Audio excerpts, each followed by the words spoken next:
Think about almost every interaction you have in a given day.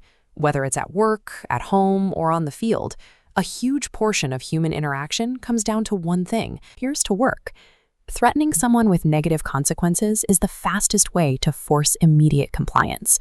But treating every error like a nail that needs to be hammered down is a trap. That immediate obedience masks a slow, creeping psychological toll on the person you're trying to lead. When you rely heavily on harsh criticism, you inadvertently install a specific psychological condition in your subject: the fear of failure. Instead of being motivated by the thrill of achieving a goal, the person becomes paralyzed by the dread of making a mistake. The task stops being a challenge and becomes a biological threat.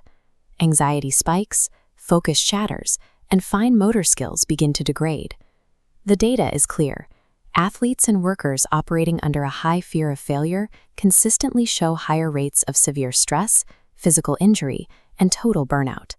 If a consequence is necessary, there is a safer alternative known as response cost, removing a privilege rather than adding abuse. The legendary baseball umpire Bill Clem used to execute this perfectly. When a batter threw his bat over a called strike, Clem wouldn't yell. He'd simply say, "If that bat comes down, you're out of the game." Punishing mistakes doesn't eliminate them. It creates a fragile system that ensures your team will choke the moment they face real pressure. To program high-level performance without breaking the psyche, we look to the science of operant conditioning. This exact three-part loop breaks down behavior: antecedent, behavior, and consequence. The antecedent is context, reading environmental signals to predict what's next. The true engine of change is the consequence. Future reactions are dictated by what happens the millisecond after a behavior. Targeting the consequence of an action is a more precise way to influence a person than attempting to yell at the behavior itself. Instead of fear, create a mastery climate, rewarding effort, learning, and improvement over interpersonal comparison. Within that environment, you can deploy a method known as shaping, which involves breaking an impossibly complex task down into tiny, easily achievable substeps. Applying positive reinforcement to these microsteps acts as neurological lubrication.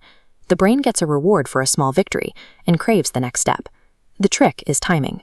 Start with continuous rewards for every success to establish the habit. Once learned, shift to unpredictable, partial rewards. That uncertainty makes the behavior permanent. Elite leaders understand this implicitly. College basketball coach Don Staley notes that getting players to rise to certain levels is the easy part. The real challenge is getting them to believe in the gradual process, accepting that it's okay to have both good days and bad days. Shaping prioritizes incremental effort over immediate perfection, building the psychological drive necessary for long-term success. Positive reinforcement requires a catalyst to be effective: objective performance feedback. When psychologists charted the behaviors of legendary coach John Wooden during practice sessions, they found that 75% of his comments were specific instructional feedback. He was 5 times more likely to provide concrete information than to offer praise or a reprimand. He delivered this data using an architecture known as the positive sandwich. First, you praise a specific action they did well. Second, you provide the technical correction for the error. Finally, you end with an encouraging statement about the positive result they'll see once they fix it. Delivering objective data removes ego from the equation. It forces a person to confront their own internal misconceptions and triggers their motivation to correct the error. Effective leadership provides the raw data required for a subject to correct their own performance, removing the need for direct criticism. Let's look at how shaping and feedback combine in a high-stakes environment through a case study of a minor league baseball pitcher. This was an elite athlete with an excellent fastball, but zero command over his secondary pitch, the curveball. Without it, he couldn't survive in the major leagues. This chart tracks the percentage of curveball strikes he threw over time.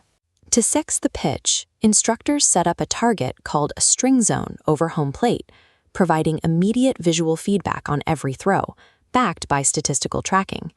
As you can see during the instruction phase, his accuracy in practice climbed, yet his accuracy in life games remained low. The physical skill was there, but environmental anxiety was causing his execution to collapse. The final adjustment was purely psychological. Instructors introduced relaxation training to neutralize his physical fear response on the mound. Once that barrier was removed, his game accuracy rose to match his practice accuracy. Human beings are not fragile when given the right programming. Abandoning punishment for shaping and targeted feedback allows a leader to build the resilience and precision required for elite-level success.